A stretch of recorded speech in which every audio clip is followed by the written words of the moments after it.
Hello, welcome to my program. This is Englaoshi TV Nature Reports. Now I'm reporting from the big nature phenomena in Purwodadi, Central Java. This is Bledug Kuwu. In this area we can see large lands spreads, and there we can see blasts occur from the soil, from the ground.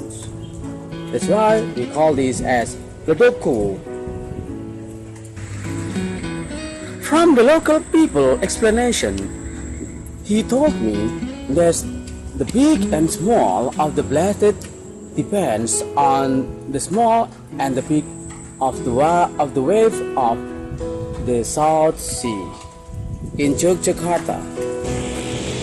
I see the blast is periodically occurs in these locations. Something made very unique is that the waters spread from this area can be made into salts, although we know that it's from far away from the sea. And that's all for my program. Agus Siswanto, Englaoshi TV reporting.